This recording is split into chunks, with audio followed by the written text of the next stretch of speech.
నమస్తే, welcome to magnet TV. నేను మీ కృష్ణవేణి. వ్యక్తిగత జీవితం అలాగే ప్రొఫెషనల్ లైఫ్ రెండు సమానంగా ఉన్నప్పుడు సక్సెస్ ఈజీ అవుతుంది. కానీ ఏ ఒక్కటి డిస్టర్బ్ అయినా ఇంకో దాని మీద ఇంపాక్ట్ ఉంటుంది.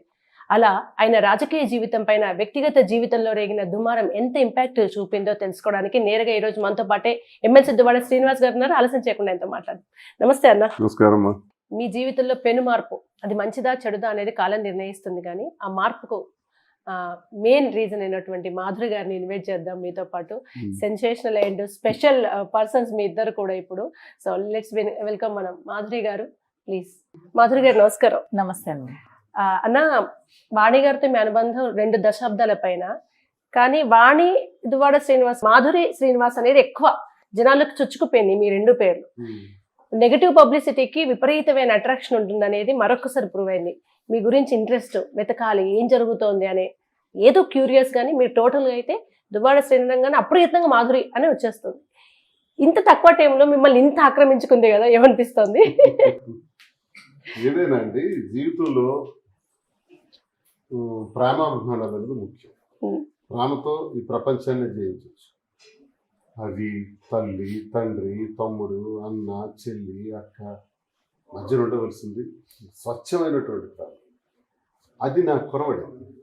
జీవితంలో అసూయ, ద్వేషం, ఆర్థిక ఆపేక్ష ఇవే తప్ప ఎప్పుడు కూడా ప్రేమతో నన్ను చూసిన పరిస్థితి.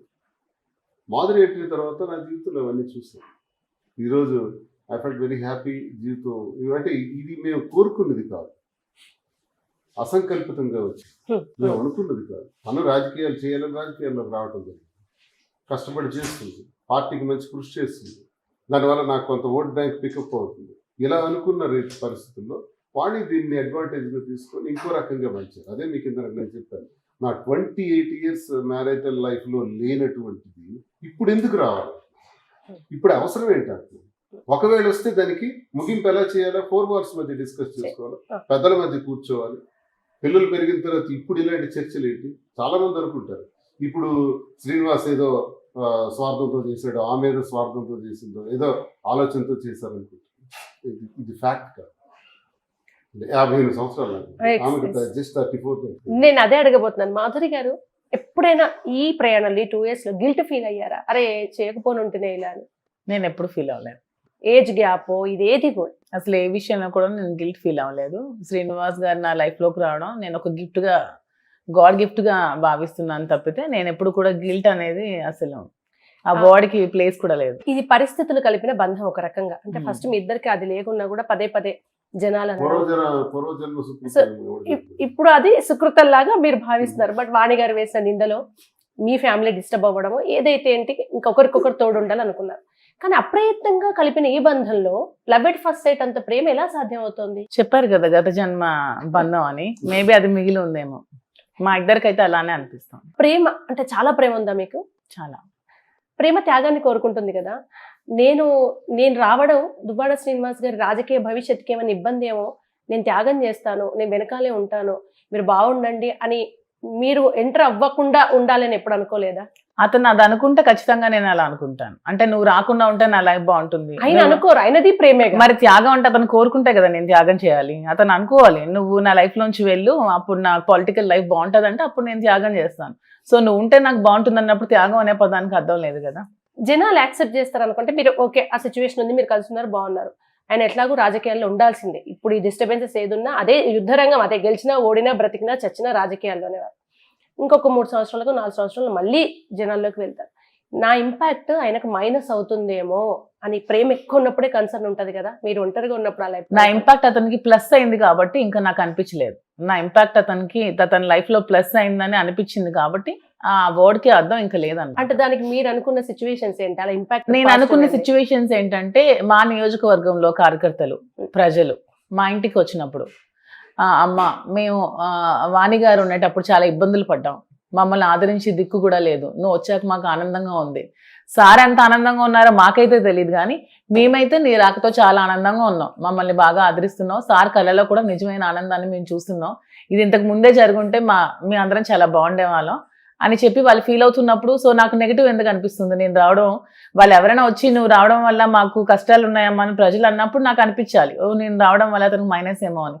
సో వాళ్ళు వచ్చి నాకు పాజిటివ్గా మాట్లాడుతున్నప్పుడు సో నేను రావడం అతనికి ప్లస్ అని అనిపిస్తుంది కానీ మైనస్ అని నాకు అనిపించలేదు ఎప్పుడు కూడా.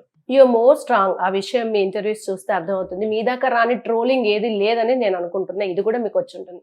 మీ జంటని ఎన్టీఆర్ లక్ష్మీపార్వతి జంటతో చాలా మంది పోలుస్తున్నారు. లక్ష్మీపార్వతి గారి విషయంలో ఇదే ట్రోల్ అయితే ఆ తర్వాత మళ్ళీ వాళ్ళిద్దరు ప్రచారానికి వెళ్తే హైయెస్ట్ మెజారిటీతో ఎన్టీఆర్ గారు పదవి చేపట్టారు. అది కూడా ఉంది. సేమ్ మీ విషయంలో మీ ఇష్యూ తర్వాతే ఆయనకు 75,000 ఓట్లు సార్ మీకు వచ్చినాయి. 74,000 ఓట్లు అంటే అసలు టెక్కిల్లో చాలా దారుణం, అసలు మెజారిటీ రాదు అన్నట్టుగా ఉండే అక్కడ సిచ్యువేషన్స్ ఇవన్నీ. అట్లాంటిది ఇంత రప్చర్ లో కూడా ఆ ఓట్లు వచ్చాయి కదా. అంటే మిమ్మల్ని లక్ష్మీపార్వతి ఎన్టీఆర్తో పోలుస్తున్నప్పుడు ఈ రిజల్ట్ 75,000 అంటే 11 సీట్లకు పడిపోయిన వైసీపీ పరిస్థితుల్లో 75,000 మీ వ్యక్తిగత విషయాల్లో రావడానికి మీరు ఎలా చూస్తారు? అచ్చెన్నాయుడు ఒక 6 నెలల ముందు ఎలా అనౌన్స్ చేశాడంటే రాష్ట్ర పార్టీ అధ్యక్షుడిగా స్టేట్ లో హైయెస్ట్ మెజార్టీతో నేనే గెలుస్తాను, 70,000 మా మెజారిటీ తగ్గదు అన్నాడు. కొత్తగా వచ్చి 5 రోజుల ముందు రాజకీయాల్లోకి వచ్చి నామినేషన్ వేసిన వాళ్ళు కూడా ఉన్నారు కూటమి ప్రభుత్వం. 60, 70, 40,000తో గెలిచారు. అచ్చెన్నాయుడికి వచ్చింది 30,000.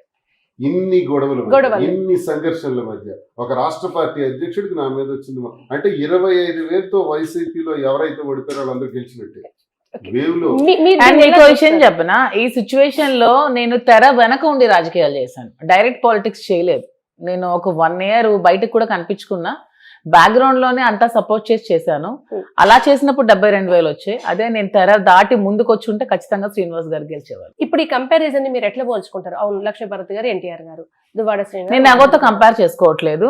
మా ఇద్దరు రిలేషన్షిప్ ని ఎవరితో కంపేర్ చేసుకోవాలని కూడా అనుకోవట్లేదు నేను. మా రిలేషన్షిప్ మా బాండింగ్ వేరు, మా లవ్ వేరు, మా రిలేషన్షిప్ వేరు. ఎవరితో కూడా కంపారిజన్ నాకు వద్దు.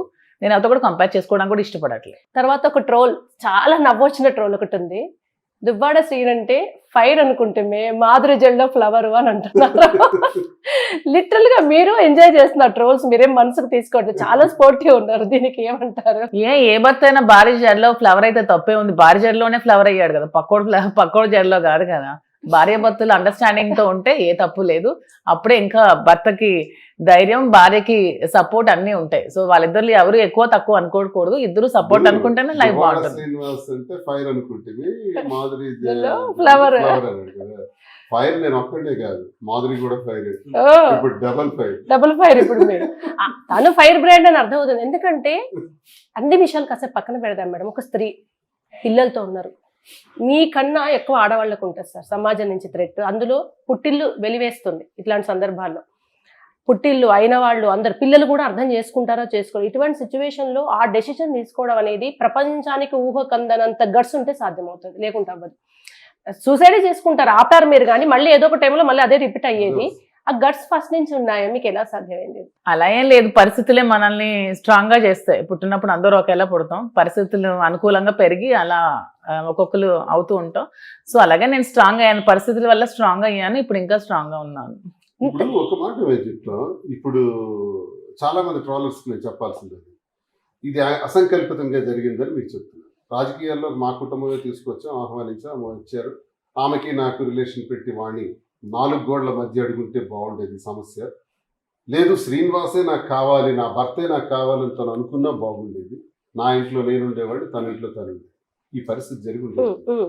కానీ ఈ ప్రచారాన్ని కార్యకర్తలు, ప్రజలు అధిష్టానం వద్దకు తీసుకెళ్లి దుష్ప్రచారం కింద మార్చేస్తే అప్పుడు నాకైతే పర్వాలేదు, పిల్లలు పెద్దోళ్ళు అయిపోయారు, చదివేశారు, మీరు అన్నట్టు మగాడిని కాబట్టి పర్వాలేదు. కానీ ఆమె పరిస్థితి ఏమని, కన్నవారి దగ్గర అత్తవారి దగ్గర చెడ్డ పేరు వచ్చేసి 3 చిన్నపిల్లలతో నడిరెడ్డు మీద ఉండేటప్పుడు ఏం చేయాలో దయచేసి మీ నుంచి కూడా ట్రోలర్స్కి కానీ సలహాలు సూచనలు ఇచ్చేవారికి కానీ నేను అడిగేది అది. నేనేం చేయాలి? వదిలేయాలా?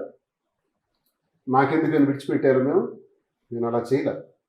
కుటుంబం నాది సెటిల్ అయింది, ఒక పాపకు పెళ్లి చేయాలి, అంతే నాకు ఉన్నటువంటి బాధ్యత. ఈమె పరిస్థితి అన్నీ నష్టపోయింది మా వల్ల, కాబట్టి నేను ఎందుకు ఆదుకోకూడదు? అంటే ఒక ఆడ మనిషిని ఒక మగ వ్యక్తి, మగవాడు ఆదుకుంటే ఒకటే మీనింగ్, ఇంకోటి ఉండదా? ఇంకో అర్థమే ఉండదా? నేను అడుగుతున్నా సభ్య సమాజం. కాదు, మీరు మాధురి గారు ఇప్పుడు ఒక నింద వేశారు కదా, ఆ నింద వేసిన వాళ్ళను చెప్పుతో కొట్టినట్టు అది అబద్ధమని ప్రూవ్ చేయకుండా ఇప్పుడు వాణి గారి వాదన ఏంటి, నేను అన్నాను కదా చూడండి ఇప్పుడు అదే నిజమైంది అంటే నిజమేనేమో నిప్పులేందే పోగొచ్చిందా ఇలా ఉండడం వల్ల అవంది అనేది నిజమైంది కదా, మీరు అది అబద్ధం అని ఎందుకు ప్రూవ్ చేయలేకపోయారు? అబద్ధం అని ఎందుకు ప్రూవ్ చేయడం? ఇది ఆమె వచ్చాక రాకముందు 2 years నుంచి జరుగుతున్న విషయం ఇదంతా. ఏదో అప్పుడు జరిగింది 2022 నుంచి ఇది జరుగుతున్న గొడవలు. ఓకే, ఇప్పుడు వచ్చి ఆమె ఇష్యూ చేసింది. నేను 1 year మా ఇంట్లో తాళం వేసేసింది కదా వాడి, టికెట్ ఇచ్చేయండి అని. అప్పటి వరకు నేను మా ఇంట్లోనే ఉన్నాను కదా. మరి శ్రీనివాస్ గారిని ఇంటి నుంచి బయటకి గెంటేసి ప్రజల నుంచి దూరం చేయాలని ఫైనాన్షియల్ గా జీరో చేసి అతను కట్టుబట్టలతో కార్లోనే కూర్చోబెట్టి కార్లో పడుకున్నారు ఒక 3-4 days. మరి అలాంటప్పుడు నా వల్ల ఇలాంటి ప్రాబ్లమ్స్ ఫేస్ చేస్తున్న వ్యక్తి పక్కన నేను ఉండడం కరెక్ట్ అని నేను అనుకున్నాను. అనిపించలేదా ఆమె వేసిన నిందలన్నీ ఇప్పుడు నేను నిజం చేయబోతున్నానేమో అని? శ్రీనివాస్ గారు కష్టాలు పడుతున్నప్పుడు నా వల్లే ఇబ్బందులు పడుతున్నారు ఈ వ్యక్తి, అతని వల్ల ఇబ్బందులు పడుతున్నాను నేను అన్నలా అనుకున్నారు, నా వల్ల ఇబ్బందులు అతను పడుతున్నారని నేను కూడా అనుకుని ఒకరికొకరు సపోర్ట్ చేసుకుంటూ వచ్చాం. సో దాన్ని ఎవరో ఏదో అనుకుంటారు, ఇది నా లైఫ్ అమ్మా, ఎవరో ఏమనుకుంటే నాకేంటి, ఇది నా లైఫ్ కదా. అనుకున్న వాళ్ళు నన్ను ఏమైనా వచ్చి పోషిస్తారా, పెంచుతారా? మేము కష్టంలో ఉన్నప్పుడు కార్లో ఉన్నప్పుడు మాకు ఏమైనా వచ్చి తిండి పెట్టారా? ఎవరైనా మీరు ఎవరైనా పెట్టారా? ఆర్జీవీ ఫాలోవరా? మ్యాక్సిమం నేను ఆర్జీవీ ఫ్యాన్నే. నేను అలా ఏమైనా ఇప్పుడు మేము కార్లో ఉండేటప్పుడు మీరు కానీ ఎవరైనా మాకు తిండి పెట్టారా? మాకు ఫుడ్ లేనప్పుడు ఎవరైనా ఇచ్చారా? కరెంట్ కట్ చేసింది ఎవరైనా వచ్చి ఇంట్లో పెట్టారా? వాటర్ లేదు ఎవరైనా ఇచ్చారా? మా కష్టాలు మావి, మా లైఫ్ మాది, ఇది నా జీవితం, దేవుడు నాకు ఇచ్చిన జీవితం, నాకు నచ్చినట్టు నేను బ్రతుకుతాను. వాడో వీడో అన్నాడని ఫీల్ అయ్యి బతకాల్సిన అవసరం నాకైతే లేదు. కూడా నా భర్త కావాలన్నా శ్రీని ఇంటి నుంచి పోవాలి, టెక్కల నుంచి పోవాలి, ఎక్కడున్నా పర్వాలేదు, ఎక్కడ తిరిగినా పర్వాలేదు, ఆయన ఇక్కడ ఉండకూడదు. ఇది ఆమెకు నేను చాలా సార్లు రిక్వెస్ట్ చేశాను, ఈ గొడవలు వద్దు, కలిసి ఉండండి, హ్యాపీగా నా లైఫ్ పోతుంది మీ లైఫ్ పోతుంది అంటే ఇవన్నీ వద్దు, నాకు నా టికెటే కావాలి, మీరు ఎలా పోయినా పర్వాలేదు. నేను మనుషుల్ని పంపించాను, కార్యకర్తలతో మాట్లాడాను, చాలా చేశాను. మీరు ఇంత స్ట్రగుల్లో ఉన్నప్పుడు ఆ టైంలో మీకు సపోర్ట్ గా ఉన్న వాళ్ళు ఎవరైనా ఉన్నారు? నాకు సపోర్ట్ గా ఎవరు లేరు, ఒక శ్రీనివాస్ గారు తప్ప. మీకు వారు ఆయనకు నేను, ఇంకా ఎవరు సపోర్ట్ అంటూ ఎవరు లేరు. మమ్మల్ని చూసేవాడు కూడా లేదు. మీరు ఊహించారా ఇంత భూతద్దం పెట్టి రంధ్రాన్వేషణ చేసి పాత వీడియోస్ అన్ని మీ డాన్స్ వీడియోస్ కూడా తీస్తారు అక్కడ? అమ్మా అది నా వీడియో కాదమ్మా, మీ డాన్స్ వీడియోస్ అని మీరు అనే ముందు అది నాదే కాదా తెలుసుకోండి ఒకసారి. చిన్న ఇప్పుడు చూసారు కదా ఆ వీడియో కూడా చూడండి, అది ఎవరో నెల్లూరు అమ్మాయి అంట, దాన్ని అనవసరంగా టీడీపీ కూటమి వాళ్ళు అలా చేశారు. నాకేం రికార్డింగ్ డాన్స్ చేసేవాళ్ళు తప్ప నేను అనట్లేదు. బట్లిప్పి హీరోయిన్లు ఎవే డాన్సులు చేస్తున్నారు, సినిమాల్లో హీరోయిన్ అంటున్నారు, అదే బతుకు తెరుగు కోసం స్టేజ్ మీద చేసి రికార్డింగ్ డాన్సులు అంటున్నారు. నేను వాళ్ళని తప్పపట్టట్లేదు, కానీ ఆ రికార్డింగ్ డాన్సులు చేసుకోవాల్సిన అవసరం నాకు లేదు. నేను భరతనాట్యం టీచర్ని, డాన్స్ స్కూల్ పెట్టి ఫ్రీగా క్లాసెస్ చెప్పేదాన్ని. అది మా నియోజకవర్గం ప్రజలు నన్ను దగ్గరగా చూసిన అందరికీ తెలుసు. కానీ అనవసరంగా ఈ పిచ్చి పిల్ల సైనిక్ బచ్చాగాళ్ళు, ఈ కూటమి టీడీపీ వాళ్ళు కలిపి మూకుమ్మడిగా నన్ను టార్గెట్ చేస్తూ ఆ వీడియో పెట్టి మాధురి అని ఫేక్ వీడియో పెట్టారు. అది అసలు నా వీడియో కానే కాదు అసలు. మీరు అది చూసినప్పుడు మీకు ఏమనిపించింది? ఇంత అంటే తను కాదంటున్నారు, ఇంత రాంగ్ గా ఇన్ని ఆబ్లిగేషన్స్ ఇంత పడుతుంటే మీకు ఏమనిపించింది? మా మీద కక్షతో ఉన్నారండి ఒక గ్రూప్ రాజకీయంగా. ఇప్పుడు పవన్ కళ్యాణ్ కి నాకు మేము చాలా విమర్శించుకున్నాం. పవన్ కళ్యాణ్ మా పార్టీని మంత్రులకి చూపించాడు, అలాగే నువ్వెంత నీ బ్రతుకెంత జగన్మోహన్ రెడ్డి గారిని అన్నాడు, వైసీపీ నా కొడకల్లారా అన్నాడు. అప్పుడు నేను పవన్ కళ్యాణ్ చూపించి నేను చెప్పించి కొడతాను, నాకు తెలుసురా కొడతామని నేను చెప్పడం జరిగింది. దాని మీద ఇప్పుడు నా పైన కేసు కట్టారు. 2 years బ్యాక్ నన్ను అన్నమాట కేసు కట్టి నన్ను స్టేషన్కి తీసుకెళ్ళారు. ఇలాంటి బెదిరింపులకి నేను బదిరేది లేదు. ఇప్పుడు కూడా అదే చెప్తున్నా. నన్ను ట్రోల్ చేయడానికి జనసేన టీం సపరేట్గా, టీడీపీ ఐటీడీపీ టీం సపరేట్గా ఇవన్నీ మాకు చేస్తున్నారు. కోట్లాది మంది ప్రజలు ఉంటే, మేము తెలిసిన ఆంధ్రులు తెలుగు వాళ్ళకి కొన్ని కోట్ల మంది ఉంటే, అందులో 1000 మంది 2000 మంది చేస్తున్నటువంటి పని, వాళ్ళు చేస్తున్నటువంటి కంటిన్యూస్ ట్రోల్స్. మీరు ఒకసారి ట్రోల్స్ అని చూడండి, ఒకే అడ్రస్ తోనే 10 వస్తాయి. అదే టైప్ మళ్ళీ ఒకసారి లోపలికి వెళ్ళి చూడండి, అన్ని పవన్ కళ్యాణ్ ఫోటోస్ ఉంటాయి. జనసేన టీం 90% చేశారు. వాళ్ళకి దమ్ముంటే నేను చేసిన మాధురి కలిపి నేను చేసినటువంటి వ్యవహారాన్ని క్రిస్టల్ క్లియర్గా ఓపెన్గా చెబుతున్నాం. మీకు దమ్ముందా? మీరు మీ రహస్య జీవితాలు చెప్పగలరా? మీరు చొక్కా విప్పగలరా? నేను చొక్కా విప్పాను కాబట్టి మచ్చలు చూశాను, నా పుట్టుమచ్చలు లెక్కేశారు. మీ చొక్కా విప్పితే మీ పుట్టుమచ్చలు నేను తీయగలను. కానీ ఎవడి బాధలు అడుగుంటే ఎవడి వ్యక్తిగత జీవితం అంటుంది. ఈ వ్యక్తిగత జీవితానికి రాజకీయానికి సంబంధం లేదు. మేము చేశామని ఏమో మాదిరి నాకు ఎవరో తెలియదని నేను అనేయచ్చు, శ్రీనివాస్ ఎవరో నాకు తెలియదని ఆమె అనేయచ్చు, మేము రహస్యంగా తిరిగేయచ్చు. ఎందుకు తిరగాలి? ఎందుకు పని చేయాలి? వాస్తవం చెప్తాం, ప్రజలకు క్లారిటీగా చెప్తాం. కానీ సత్యవాది లోక విరోధాన్ని మీరు వినే ఉంటారు కదా. అంతే 100%. ఏముంది, షేర్ చేసుకో, నా కోసం అందరూ ఆలోచిస్తున్నారుగా, చేసుకోండి. టైం వెచ్చించు. ఇప్పుడు ఇంకొక కామెంట్ కూడా ఉంది సీనన్న మీ మీద. పవన్ కళ్యాణ్ గారిని పెళ్లిళ్ళ మీద విమర్శించారు. కర్మ బూమరాంగ్ తిప్పి తిప్పి మళ్ళీ అక్కడికే వెళ్ళి వాళ్ళ దగ్గర ఆగింది, ఇప్పుడు ఏం మాట్లాడతారని. దానికి మీరేం సమాధానం చెప్తారు? నేను తిప్పి తిప్పి వాళ్ళ దగ్గర శ్రీనివాస్ గారు ఇప్పటికే అదే చెప్తారు. సనాతన ధర్మం కోసం మాట్లాడావు కదా, నువ్వు 2 పెళ్లిళ్ళు ఎలా చేసుకున్నావు అని శ్రీనివాస్ గారు క్వశ్చన్ చేశారు. అది కూడా ఏంటి, రేణు దేశాయ్తో రిలేషన్షిప్ లో ఉండగా ఇంకొక అమ్మాయికి ప్రెగ్నెంట్ చేశాడు తను. అంతేగాని తనకి డైవర్స్ ఇచ్చి తను చెల్లి ప్రెగ్నెంట్ అయ్యాక అప్పుడు డైవర్స్ ఇచ్చి తన అమ్మాయిని పెళ్లి చేసుకున్నాడు. శ్రీనివాస్ గారు ఏమో అలా చేయలేదు కదా. వైఫ్ వద్దని గెంటేసిన తర్వాత ఒంటరిగా ఉండిపోవాలి ఆ జీవితం, ఇంకొక జీవితం చూసుకోవాలి కాబట్టి చేసుకున్నారు తప్ప ఎవరిని ఇక్కడ మోసం అన్యాయం చేయలేదు పవన్ కళ్యాణ్ లాగా. సో అది ఇప్పటికీ మేము సమర్థిస్తాం. మేము తప్పు ఆ మాటలు అన్నాను మేము ఇప్పటికి బ్యాక్ తీసుకోదలుచుకోలేదు. కానీ ఈ పెళ్లి లేదా ఇంకా పెళ్లి అవ్వలేదు, కోర్టులో కేసు నడుస్తుంది, మీరు కలిసి ఉండడం మీద రాజకీయాలకు సీనన్న అనర్హుడు అనే మాట వినిపిస్తోంది కదా. మరి అలాంటప్పుడు పవన్ కళ్యాణ్ డీసీఎం కూడా అనర్హుడే కదా. మరి 3 పెళ్లిళ్ళు చేసుకున్నాడు ఎలాగా అర్హుడు అవుతాడు డీసీఎం గా? రెండో పెళ్లి చేసుకోవాలనుకున్నాం, 3వ పెళ్లి చేసుకున్నారు. రేణు దేశాయ్ ఎలా చేసుకున్నారు అవన్నమాట మేము అంటున్నాం. ఆమె కలిగే ట్రోల్ చేశారు. ఒక ఆడబిడ్డని కూడా చూడకుండా ఇష్టానుసారిగా ఉంటారు సైకో నా కొడుకు వాళ్ళు చేసిన. ఈ విషయానికే రాజకీయంగా అనర్హులు అంటే ఏ మగాడు కూడా రాజకీయాలు చేయకూడదు. కానీ మీ చరిత్ర మీరు చూసారు కదా, ఎవరి తప్పులు వాళ్ళు మాట్లాడరు మేడం. ఇప్పుడు ఎవరు బలంగా నెగిటివ్ పబ్లిసిటీ చేస్తే వాళ్ళదే పై చేయి అనేది ప్రూవ్డ్. ఇప్పుడు లక్ష్మీపార్వతి గారు, ఎన్టీఆర్ గారు ఆ వయసులో ఆయనకు ఉండే కారణాల రీత్యా చేసుకుంటే చివరికి ఏం జరిగింది, ఇప్పటికీ ఏం జరుగుతుంది అనేది ఉంది. పవన్ కళ్యాణ్ గారి విషయంలో కూడా ఏం జరిగింది ఏం జరుగుతుంది, వ్యక్తిగత జీవితం అనేది ఖచ్చితంగా ఇట్లా పాయింట్ తీసి పెడతారు అనుకున్నప్పుడు వాటికి అవును అంటారు అని డిసైడ్ అయిపోయారా మీరు? అంటే అనుకోనివ్వండి, నేను డిసైడ్ అయిపోయాము.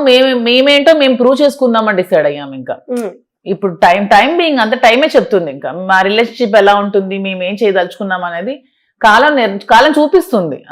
ఎవరైతే మాకు కామెంట్స్ చేస్తున్నారో వాళ్ళకి చూపిస్తాం. ఇంకా అంతకు మించి మేము చెప్పలేము. ఇంకా మీరు నిజంగా రాజకీయాల్లోకి ఎదిగి మీరు ఒక మినిస్టర్ అయినా, మీరు ఇంకా అసలు అంటే శ్రీనన్న జీవితంలోకి రాకుండా మీరు ఎమ్మెల్యే అయినా ఇంత పబ్లిసిటీ వచ్చేదా మీకు? అసలు వచ్చుండేది కాదేమో. ఇప్పుడు ఆల్మోస్ట్ తెలుగు నాట అందరికి మీరు ఎక్కడికి వెళ్ళా గుర్తుపడతారు. మాక్సిమం నిన్న యూపీ వెళ్తే అక్కడ కూడా గుర్తుపట్టారు. అక్కడ కూడా ఫ్యాన్స్ ఉన్నారు నార్త్లో కూడా. నాకు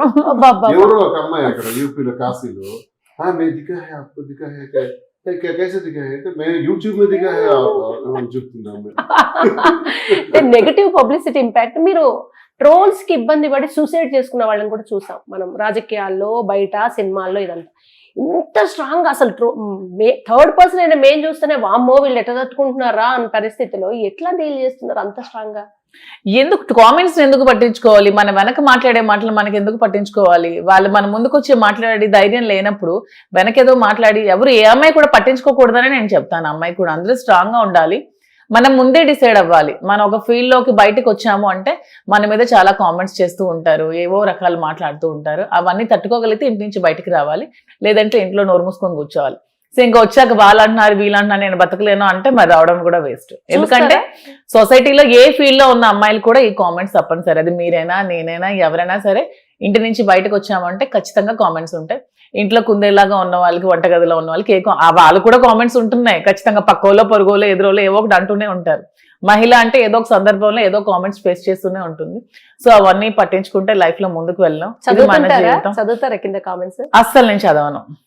ఒకప్పుడు ముందు స్టార్టింగ్ లో చదివేదాన్ని, కొంచెం మనసుకి కొంచెం ఏదో బరువుగా అనిపించేవి కామెంట్స్ చదువుతూ ఉంటే. తర్వాత పట్టించుకోవడం, ఇతను చదివితే కూడా చదవద్దు అంటాను. ఎందుకు మన అనవసరం. కొన్ని నెగిటివ్ వీడియోస్ ఎవరో పెడుతూ ఉంటారు, అవి కూడా చదవద్దు అంటాను నేను.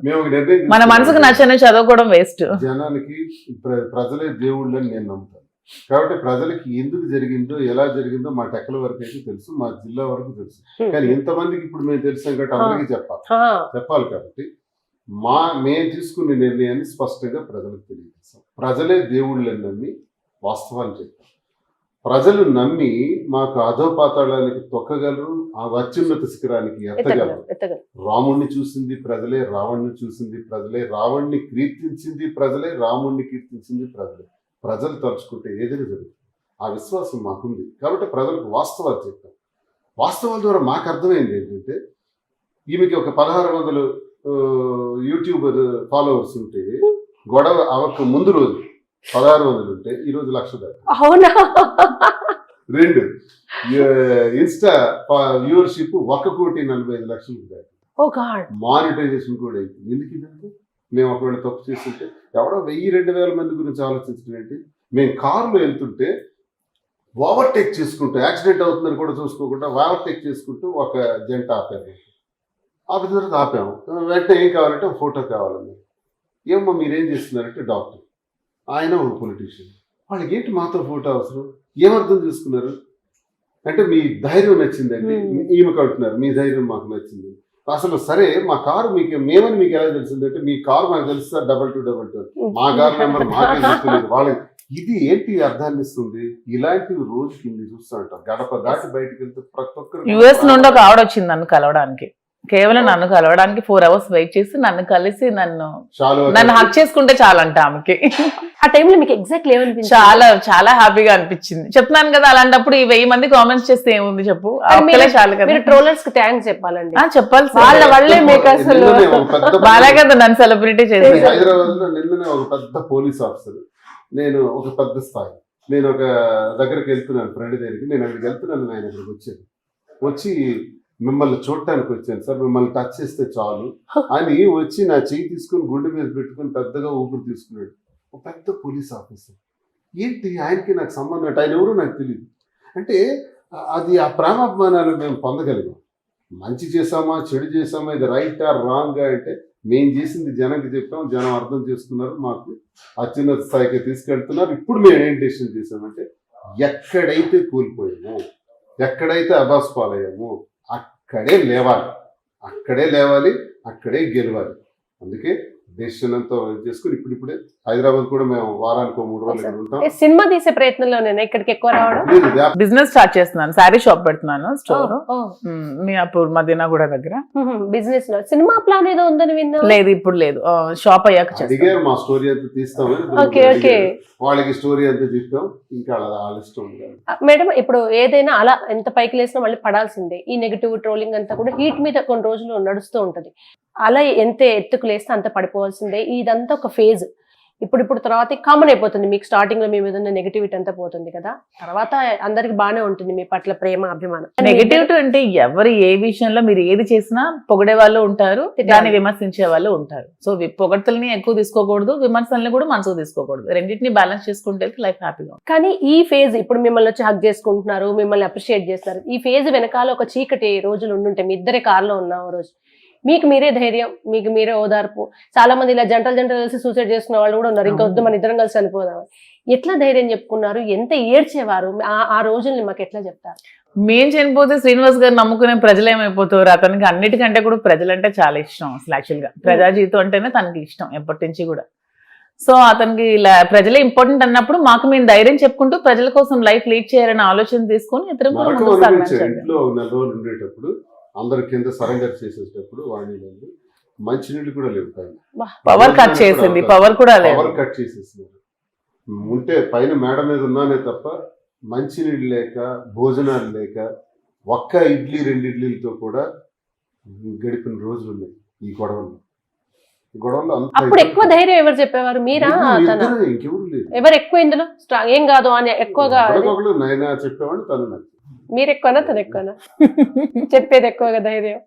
నేను వీక్ అయినప్పుడు అతను చెప్తారు, అతను వీక్ అయినప్పుడు నేను చెప్తాను. తర్వాత మీ పాటలు సీనని ఎక్కువగా ఇంప్రెస్ చేసిన విషయం ఏంటంటే అందులో ఒకటి మీ పాటలు కూడా. ఒకటి డెడికేట్ చేస్తే ఒక పాట సీన్. లేదు, కోల్డ్ గా ఉంది ఇప్పుడు. జలుబు గొంతులో పాటలు చాలా బాగా వస్తాయని ప్రతి సింగర్ కు తెలుస్తుంది. కోల్డ్ అండ్ కాఫ్ గా ఉంది. ఇంకోసారి పాట ఎన్నిసార్లు పాడతాను, ఎప్పుడు కరిగిపోయాను వద్దు మాకు. ఎందుకంటే మీ ఇద్దరు కూర్చున్నాక పాట లేకుంటే అసలు అదేదో. ఇంకేమైనా క్వశ్చన్స్ అడగండి, పాట తర్వాత కండి ప్లీజ్. 2 lines క్లాసికల్ పాడండి. బేసిక్ గా నాకు తెలిసిందైతే నేను గొంతు కలుపుతాను మీతో పాటు. నేను అంతో ఇంతో పాడుతుంటా. పాడండి అయితే వింటాను. ఎప్పుడు మేమేనా ఇద్దరిని ఉద్దేశించి ఒక పాట పాడండి. లేదు, ఇప్పుడు మీదంటే జనాలు వింటారు, నాది ఎవరు వింటారండి? ఎంత బాగా పాడినా వినరు. మీరు వింటారు, ఆ కింద కామెంట్స్ వేసుకుంటారు, ఆయన పాడవంటే నువ్వెందుకు పాడవుతాయి అని నాకు అవుతాయి. రతికేలి రుక్మిణికి రంగు మోవి పగడము మితి గోవర్ధనపు గోమేదికము. రతికేలి రుక్మిణికి రంగు మోవి పగడము మితి గోవర్ధనపు గోమేదికము. చాలా చాలా మీరు చాలా ఎంజాయ్ చేస్తారే. ఎట్లా అన్న మీకు ముందు నుంచి పాటలు ఇష్టమా? క్లాసికల్ డాన్స్, భరతనాట్యం ఇష్టం. సరదాగా ఎప్పుడైనా ఖాళీగా ఉన్నాం అనుకుంటే మంచి ఇది నెమలికి నేర్పిన నడకలు ఓ. ఇలాంటి పాటలు చాలా బాగా చేస్తాను. పాటలు ఫస్ట్ నుంచి ఇష్టంగా వినేవాళ్ళ మీరు? నేను చాలా మ్యూజిక్ అంటే నాకు చాలా ఇష్టం. ఏ టైప్ సాంగ్స్ ఎక్కువ వింటారు? ఎక్కువ ఇలా classicals NT Ramarao old songs అంటే ఓ. పెద్ద ఆయన సీనియర్ ఎన్టీఆర్ అంటే నేను ఇష్టం. నాకు ఓకే ఇష్టం. ఓకే. ఆయన సాంగ్స్ అన్ని ఎక్కువ వింటాను. మీరు ఇళయరాజా గారివా? నాకు అలా లేదు, మెలోడీస్ అన్ని సాంగ్స్ ఇష్టమే, మ్యూజిక్ అంటే ఇష్టం. పాడించుకుంటారా అన్న? ఎప్పుడైనా ఎప్పుడు నేను సీడీల్లో ఫోన్లలో వినేదేంటి, లైవ్ లో పాడుతుంది. పాడించుకుంటారా మీరు? అనిపించిందా ఎప్పుడైనా జీవితంలో ఎందుకు ఇంత లేట్ గా మనకు ఒక సోల్మేట్ దొరుకుతారు, ఇంత డిఫికల్ట్ సిచ్యువేషన్స్ లో ఎందుకు దొరుకుతారని అంటే అనిపించింది? నా జీవితంలో నేను ఒకటి నాకు అర్థమైంది. నా జీవితం రాజకీయాలకు అంకితం, కుటుంబ జీవితం నాది ఇబ్బంది. అయినా పిల్లలు ఉన్నారు కాబట్టి వాళ్ళ కోసం జాగ్రత్తగా ఉండాలని కాలం ప్రయత్నించాను. ఆ ప్రయత్నం పోయింది, ఆఖరికి బయట పడిపోయింది. ఇలాంటి పరిస్థితుల్లో జీవితం అంతా ఇంటిలో, నేను బయటంతా తిరిగి ఇంట్లో అడుగు పెట్టేటప్పటికి నాకు యుద్ధం స్టార్ట్ అయింది. బా. అందుకే ఆ యుద్ధం భరించలేక ఉదయం 6 గంటలకు బయలుదేరి రాత్రి 10 వరకు పబ్లిక్ లోనే ఉండేవాడిని. ఆ 10 గంటలకు వెళ్ళిన తర్వాత కూడా తిన్నావా లేదా అని ఉండేది కాదు, గొడవ స్టార్ట్. మేడం, నేను మిమ్మల్ని ఒకటి సూటిగా అడగాలనుకుంటున్నాను. మీకు పిల్లలు ఉన్నారు, మీ పిల్లలు మీతో ఉన్నారు, హ్యాపీగా ఉన్నారు, మిమ్మల్ని అర్థం చేసుకున్నారు చిన్న వయసైన. బట్ అన్న వాళ్ళ పిల్లలు చాలా పెద్దవాళ్ళు, మెచ్యూరిటీ లెవెల్స్ ఎక్కువ ఉండాలి. ముఖ్యంగా ఆడపిల్లలకు తల్లి కన్నా తండ్రితో ఉండే అనుబంధం వేరే. ఎప్పుడు కూడా నానకూచీలు అంటారు అమ్మాయిలందరినీ. అటువంటి కూతుళ్ళు తండ్రిని ఎందుకు అర్థం చేసుకోలేదు? ఆయన కన్నీళ్లు పెడుతుంటే కూడా ఎందుకు? తర్వాత మొన్న సారీ అని ఒక వీడియో రిలీజ్ చేశారు తప్ప ఆ పెయిన్ ఎక్కువ ఉంటది కదా, అది కూడా చేయలేదు. 25 నుంచి వాళ్ళ మదర్ ఎలాంటిదో వాళ్ళ పిల్లల్ని కూడా అలాగే, ఏదో పున్నమ నాకు సినిమాలో చిరంజీవి విషయం పెట్టి పెంచినట్టు ఆమె కూడా అలాగే పెంచింది. అందుకే తండ్రి ప్రేమను వాళ్ళు అర్థం చేస్తారు. తల్లిదే తప్పు. కానీ మెమొరీస్ ఉంటాయి కదన్న, అంటే తండ్రి అనే ఎమోషన్ ఒక ఆడపిల్లకు. వాళ్ళ ఇష్టం, వాళ్ళు ఇప్పుడు అర్థం చేసుకుంటారు. ఇలా మనం ఉంటామో పోతామో మనకి తెలియదు. అంతే నేను కదా, ఈ రోజు మంది రేపు మంది కాదు. నేను చేయాల్సిన ధర్మం నేను చేశాను, ఇంకా చేయాల్సింది ఏదైనా ఉంటే చేస్తాను. మేము ఒకటే నిర్ణయం తీసుకున్నాం. మేము ఇద్దరం కలిసి తీసుకునే నిర్ణయంలో ఆమెకి 3 పిల్లలు, నాకు 2 పిల్లలు, 5 మా పిల్లలు అని తీసుకున్నాం. మేము వేసిన ప్రతి స్టెప్లో కూడా 5 పిల్లలకి నష్టం జరగకూడదు, వాళ్ళు బాగుండాలి, వీళ్ళు పిల్లలు చదువుకోవాలి, పైకి రావాలి, ఉన్నత స్థాయికి రావాలి. ఆల్రెడీ చదువులు పూర్తయిన నా పాప పిల్లలు కూడా ఒకదానికి పెళ్లి చేసేయాలి, ఇంకో పాపకు పెళ్లి అయిపోయింది. ఇవన్నీ సెటిల్ చేయాలి, ఏ ఇబ్బందులు లేకుండా, వాళ్ళు మా వల్ల ఎఫెక్ట్ కాకూడదు. ఒక పాపకు పెళ్లి చెయ్యాలి అంటున్నారు. ఎట్లా అన్న, అంటే ఇదేం డిస్టర్బెన్స్ అనిపించదా అక్కడ సిచ్యువేషన్ లో? మ్యారేజ్ లో పీటల మీద కూర్చోవాలి, జనానికి తెలిసిన విషయం కదా, నేను రాసి వాణి గారితో పీటల మీద కూర్చోవాల్సి ఉంటుంది కదా మీరు. మాధురి గారు మీకు ఓకేనా అది? పెళ్లి చేయాల్సి వస్తే వాణి గారితో పీటల మీద కూర్చోవాల్సి వస్తుంది కథ కదా. ఎలా మనకు తిరుగుతుందో తెలియదు. కొన్ని సినిమాలు కథ రాస్తుంటాడు, క్లైమాక్స్ అర్థం కాని కథ ఇదంతా. కొన్ని కథలు నేను చూసాను. సినిమా కథ రచయిత రాస్తుంటాడు, స్క్రీన్ ప్లే అక్కడ నడుస్తూ ఉంటుంది. కంక్లూజన్ స్టోరీ ఎలా రచయిత కంక్లూడ్ చేస్తాడు అన్నది కొన్ని దాసనారాయణ గారు సినిమాలు. ఇది కాలమే చెప్పాలి ఏం జరుగుతుందో. మీకు ప్రేమ పుట్టగానే వెనక నుంచి నీడలాగా పొసెసివ్నెస్ కూడా పుడుతుంది కదా, మీకుందా పొసెసివ్నెస్? ఉందా సీనన్న మీద? అన్ని విషయాల్లో ఉంటుంది. కానీ వాళ్ళ పాప పెళ్లి అనేటప్పుడు నేను పీటల మీద కూర్చొని పెళ్లి చేయాలి తప్పదు అన్నప్పుడు నేనేమన్నా చేయొచ్చు. మిగతా విషయాల్లో ఉంటుంది, ఎందుకు ఉండదు? ఏమంటారు మీరు దానికి? అది కరెక్ట్, అది ఉంటేనే కదా అభిమానం. ఓ మీరు ఎంజాయ్ చేస్తారు, అది అందరు అబ్బాయిలా కాదు. ఫస్ట్ ఎందుకు ఉంటుంది? ప్రేమ ఉంటేనే ఉంటుంది, ఓకే. ప్రేమ లేకుండా అది రాదే. కానీ మీరు జీవితంలో ఎప్పుడు చూడండి ఒక ఫేస్, ఒక డిఫరెంట్ అనుభవాలు ఇవన్నీ మీరు ఇప్పుడు పొందుతున్నారు కదా. ఎవ్రీడే మీకు ఎట్లా అనిపిస్తుంది? ఇప్పుడు సంతోషం, ఇప్పుడు చాలా హ్యాపీగా లైఫ్ లీడ్ చేస్తున్నాను. ఏదైనా సాధించగలను ధైర్యం వచ్చింది. ఇప్పుడు నా కోసం తను ఏం చేస్తున్నారు? నేను వ్యాపారం ఇలా టైం వేస్ట్ చేయొద్దు. 29 ఎలక్షన్, 27 వరకు మనకేం పని లేదు. ప్రజలకి ఇప్పుడు కార్యకర్తలకి ఏదైనా కష్టం ఇబ్బంది జరిగితే వెళ్దాం, ఏమైనా ఫంక్షన్స్ ఉంటే హాజరవుదాం, అంతే కదా పని. అవి చేస్తూ ఒక 3 రోజులు, వారంలో 3-4 రోజులు చేస్తూ ఒక 3-4 రోజులు వ్యాపారం కింద కూడా దృష్టి పెట్టాను. హైదరాబాద్లో ఈరోజు బిజినెస్ స్టార్ట్ చేయడానికే తను ఆల్రెడీ ఇనిషియేషన్ తీసుకొని ఎక్కడ ఉన్నటువంటి ఆస్తులన్నీ కూడా అవసరమైతే అమ్మాల్సినవన్నీ ఇంకా రెడీ చేసుకుంటూ, అమౌంట్స్ రెడీ చేసుకుంటూ ఒకసారి స్టోర్ కూడా స్టార్ట్ చేసి ఆ బ్రాంచెస్ కింద పికప్ చేయాలని ప్లాన్ చేస్తారు. మీరు రాజకీయాల్లో కూడా ఉన్నారు అంటే ఇంకా మీ రాజకీయ లక్ష్యాలు పక్కన పెట్టాలనుకుంటున్నారా మీరు? అలా ఏం కాదు, రెండు బ్యాలెన్స్ చేద్దాం అనుకుంటున్నాను అంతే. వైసీపీతోటేగా ప్రయాణం మీరు అనుకునేది? అయితే శ్రీనివాస్ గారు ప్రాణం ఉన్నంత వరకు, చివరి నిమిషం వరకు జగన్మోహన్ రెడ్డి గారి కోసం మాత్రమే అతను వర్క్ చేస్తారు. సో వైసీపీతోనే ప్రయాణం ఉంటుంది అనుకుంటున్నారు. మీకు అంటే వ్యూహాత్మకమైన నిర్ణయాలు చాలా అవసరం రాజకీయాల్లో. కరుణేష్ మంత్రి అని కూడా అందుకే అంటారు కదా. మీరు వచ్చిన తర్వాత ఆయన రాజకీయ భవిష్యత్తు ఎలా ఉండబోతుంది? మీరు ఎంటర్ అయిన తర్వాత ఏం చేంజెస్ చూసారు?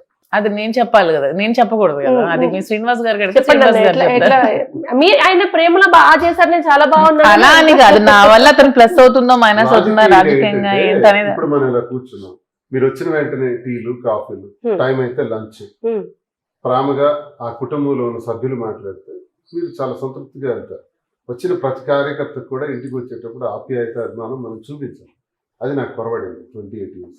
ఇప్పుడు నేను కొత్తగా టెక్కల్లో చూస్తున్నాను ఏంటంటే, ఈమె వచ్చిన ప్రతి ఒక్కరికి కూడా ఆ సమయాన్ని బట్టి, ఇది టీ టైం టీ, ఇది లంచ్ టైం లంచ్, ఇది రాత్రి అయిపోయింది, వీళ్ళు మరి ఇంటికి వెళ్ళారు, అవసరమైతే 3 రూములు కట్టాం అక్కడ కార్యకర్తలు, అందులో మీరు ఉండుకోవచ్చు, హాయిగా మీరు ఇక్కడ పడుకుని ఉండండి, భోజనం చేయండి, ఇక్కడ ఉండండి, రేపు ఉదయం వెళ్ళండి అనే టైప్ ఏర్పాట్లు కూడా చేసి ఒక కొత్త విధానంలో ఇప్పుడు తను ఇనిషియేట్ చేసి ప్రారంభించింది. ఇది నాకు హెల్ప్ అవుతుంది కదా. పొలిటికల్ గా వచ్చే కార్యకర్తకు మనం సంతృప్తిగా, మనం భరోసాగా ఉన్నామనండి, ఆర్థికంగా కూడా ఎవరికైనా ఇబ్బంది వస్తే ఏం పర్వాలేదు నేను ఉన్నాను అని చెప్పి ఆర్థిక సహాయాలు కూడా చేస్తుంది. మాధురి గారు, మీకు ఈ లీడర్షిప్ క్వాలిటీస్ ఎక్కడి నుంచి, అంటే మీ బ్యాక్గ్రౌండ్ ఏంటి, ఏం చదువుకున్నారు, ఈ పొలిటికల్ గా ఇది ఎక్కడి నుంచి వచ్చింది మీకు? అలా కాదు, నేను బీఎస్సీ బయోటెక్నాలజీ చదువుకున్నాను, లా కూడా 1 year చేసి డిస్కంటిన్యూ చేశాను పిల్లల వల్ల. మా ఈ మ్యారేజ్ ఫాదర్ ఇన్ లా వాళ్ళు అంతా ఈ టెంపుల్స్ కట్టించడం, ఫౌండేషన్ పెట్టడం, టెంపుల్లో సత్సాయి మందిర్లో ఒక రోజు ఒక 100 మందికి భోజనాలు పెట్టించడం, ఇవన్నీ ముందు నుంచి ఫ్యామిలీ నుంచి అలవాటు. ఒక 2009 నుంచి ఈ కార్యక్రమాన్ని చేస్తున్నాం. ఫ్రీగా డాన్స్ క్లాసెస్ చెప్పడం, పిల్లలు ఎవరైనా పూర్ పీపుల్ ఉంటే ఫ్రీగా చదివించడం, ఇవన్నీ కూడా 2009 నుంచి చేస్తున్న కార్యక్రమాలే మేము. ఇవన్నీ చూసే వీళ్ళు రాజకీయాల్లోకి పిలిచారు నన్ను. మీ ఇంపాక్ట్ ఉంటుంది, ఇంపాక్ట్ ఉంటుందనే పిలిచారు. నాకు విమెన్స్ డే ఒక కార్యక్రమం జరిగింది, ఆ రోజు నేను చూసాను ఒక 2000 మంది విమెన్ వచ్చారు. ఇవి ఏం చెప్తే చేస్తున్నారు, మాకు ఆ స్వార్థం అక్కడే కలిగింది. యాక్చువల్లీ ఇంతమంది ఉన్నారే, వీళ్ళందరికీ కోలాటం నేర్పించి, తిరుపతి వెళ్ళి అక్కడ కోలాటం చేయించడం, కార్యక్రమాలు చేయడం, భరతనాట్యం నేర్పించడం, ఇదంతా ఫ్రీగా సర్వీస్, ఇవన్నీ చూస్తే ఈవెన్ పాలిటిక్స్ లోకి తీసుకుంటే ఈ వింగ్ అంతా మనకి 2-3 వేల ఓట్లు కలిసి వస్తాయి కదా అని అర్థంతోనే వాణి గాని మేము కానీ పిలిపించడం జరిగింది. ఈ రకంగా మీకు ఇప్పుడు కోలాటం, మాడవీధుల్లో మీరు చేసిన నృత్యం, ఇదంతా ఒక మన కల్చర్ సాంప్రదాయానికి వస్తుంది కదా, వాళ్ళందరి దృష్టిలో ఇప్పుడు మీరేంటి, వాళ్ళంతా కంటిన్యూగా మీతో ఉన్నారా? ఇప్పుడు ఆ 2000 మంది మళ్ళీ లేదు, నేను 2022 ఎప్పుడైతే పాలిటిక్స్ లోకి వచ్చానో అప్పటి నుంచి క్లాసెస్ అన్ని డాన్స్ స్కూల్ కూడా క్లోజ్ చేసేసాను. అంటే ఇంకా టైం, ఇంకా ఈ పొలిటికల్ గా ఉండడానికి టైం లేదు. మార్నింగ్ మేము గడప గడప టచ్ అయితే ఉన్నాను, మార్నింగ్ కార్యక్రమం గడప గడప అని రాజకీయాలని మార్నింగ్ వెళ్తే నైట్ 10-11 అయ్యారు. 2022 నుంచి ఈ క్లాసెస్ అన్ని ఆపేసాను. టచ్ లో అయితే ఫ్యామిలీస్ అందరూ టచ్ లో అయితే ఉన్నారు, ఫంక్షన్స్ కి వెళ్ళడం అవన్నీ ఉన్నాయి, కానీ ఈ క్లాసెస్ అవి అయితే ఇదంతా ఒక విశ్వనాథ్ గారి సినిమా లాంటి జీవితం. భరతనాట్యము ఇదంతా కూడా పాలిటిక్స్ ఉండేసరికి అట్లా ఉండదు, అదేదో మళ్ళీ ఫ్యాక్షన్ సినిమా లా ఉంటది కదా.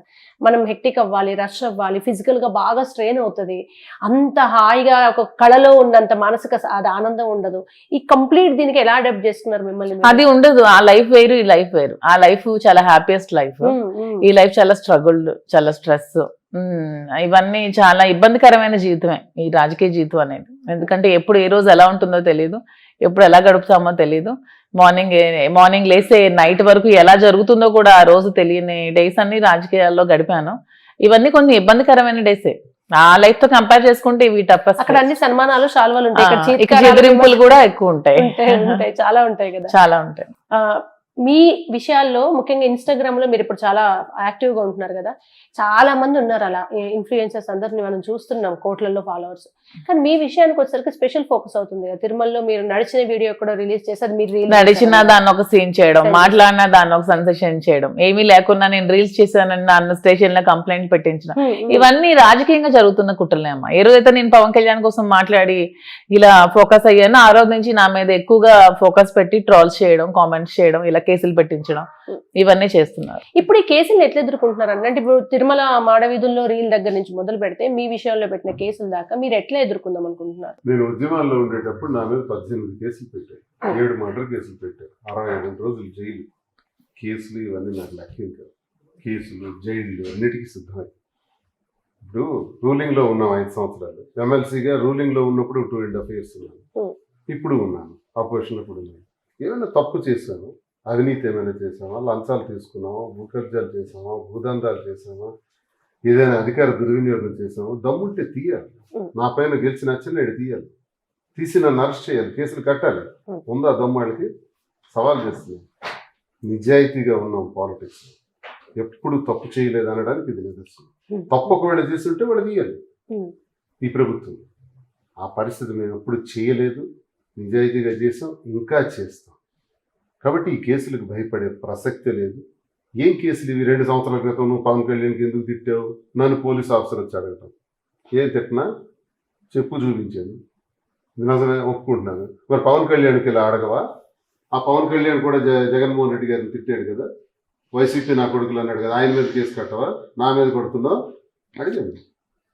ఇంకా ఏదో ఒంగోలులో కట్టారంటే, చిత్తూరులో కట్టుకుని ఎన్ని తిప్పుతారో తిప్పని, అన్నింటికీ రెడీ, కేసులకి రెడీ. తిరుపతిలో కేసు కట్టారు, ఏదో ఒక ఎవిడెన్స్ చూపించమన్నాడు, మేము వీడియో చూసి రీల్స్ చేసినట్టుగా. మేము వెంకటేశ్వర స్వామి భక్తులు. అక్కడ అడుగు పెట్టడానికి వెళ్ళే ముందు నుంచి వచ్చే వరకు చాలా జాగ్రత్తగా ఉంటాం. ఆ స్వామివారి సన్నిధిలో ఎలా ఉండాలో మాకు తెలియదు కాదు. ఎవరో దుర్మార్గులు ఆలోచించి మా మీద కేసు కట్టేసి అబాస్పాలు చేసేసి వస్తే, ఆ కేసులో ఒక్క ఎవిడెన్స్ సర్వేలెన్స్ కెమెరాస్ ఉంటాయి కదా, మేము ఎక్కడైనా రిలీజ్ చేసినట్టు photo shoot, ordinary pant shirt మామూలుగా వెళ్ళి మేము ఒకసారి భక్తుల్లా తీసుకుంటే, భక్తులు లక్షలాది మంది ఫోటోలు తీసుకుంటుంటే వాళ్ళలో మేము కూడా ఒక సెల్ఫీయో ఫోటో తీసుకుంటే దాన్ని తప్పు కింద సృష్టించి మేము రిలీజ్ చేసామన్నారు. తప్పుంటే దాన్నైనా ఎవిడెన్స్తో మన మీద పెట్టండి, పెట్టమని అంటున్నాం. ఇప్పుడు నిజంగా మేము తప్పు చేస్తుంటే తిరుపతిలో ఏం చేస్తున్నారయ్యా? ఎందుకు టైం వేస్ట్ చేస్తున్నారు? తీయండి అవన్నీ, ఆ ఎవిడెన్స్లు తీయండి, ప్రజలకు చూపించండి. ఇదిగో దువ్వాడ శ్రీనివాస్ రీల్ చేశారు, మాధురిలా రీల్ చేశారు, లేకపోతే ఫోటో షూట్ చేశారు, తీయండి అయ్యా. మాధురి గారు, ఇప్పుడు ఒకరి పట్ల ప్రేమ ఇదంతా ఉంటుంది, కానీ at the same time individual goal కూడా ఒక వ్యక్తికి ఉండాల్సిందే. మీకు స్వతహాగా ఉన్న లక్ష్యం ఏంటి? నా లక్ష్యం ఏంటంటే శ్రీనివాస్ గారిని ఎమ్మెల్యేగా గెలిపించుకోవాలి ఓకే 2029 ఎలక్షన్ లో. ఇప్పుడు చిన్నగా బ్రాడర్ వెళ్ళి సెల్ ఫోన్ లో వస్తున్న విమర్శలు రేపు బహిరంగ సభల్లో వస్తాయి కదా, ధీటుగా ఇంతే స్ట్రాంగ్ వస్తాయమ్మా. నాకు ఇన్స్పిరేషన్ జయలలితకే నిండు సభలో చీర కొంగుపట్టు లాగారు, సీఎం అవ్వలే, కూర్చోలే, అందరినీ కూర్చోబెట్టలే కింద, అన్ని వస్తాయి. రాజకీయం అన్న తర్వాత విమర్శలు అవన్నీ కామన్, అవన్నీ ఫేస్ చేసుకుని వెళ్ళడమే రాజకీయ జీవితం, అంతే. వ్యక్తిగత జీవితాలు, కోర్టులు, రాజ్యాంగాలు కూడా కొన్ని లివింగ్ రిలేషన్స్ మరొకటి ఇద్దరు ఇష్టంగా చేసుకుంటున్నా అనడానికి లేదన్నారు. కానీ వాటికి అతీతంగా సామాజిక కట్టుబాట్ల నేపథ్యంలో ఈ విమర్శల గురించి మనం మాట్లాడుకుంటున్నాం. కానీ అందరూ ఇది ఎన్ని రోజులు కొనసాగుతుందో తెలియదు, మధ్యలోనే వెళ్ళిపోతారని ఈ విమర్శలకు అతీతంగా మీ జంట ఒకరికొకరు ఇంత స్ట్రాంగ్ గా, ఈ వయసులో ఇంకేదో ఉంటుంది స్ట్రగుల్స్ మధ్య అనేది ఎవరికి లేదు ఆలోచన. బట్ మీ మోరల్ సపోర్ట్, రాజకీయ భవిష్యత్తు ఉన్నతంగా ఉండి అన్ని ప్రశ్నలకు మీ కార్యాచరణ ద్వారానే సమాధానం చెప్పాలని మనస్ఫూర్తిగా మ్యాగ్నె నుంచి కోరుకుంటున్నాం. Thank you so much for your wonderful time.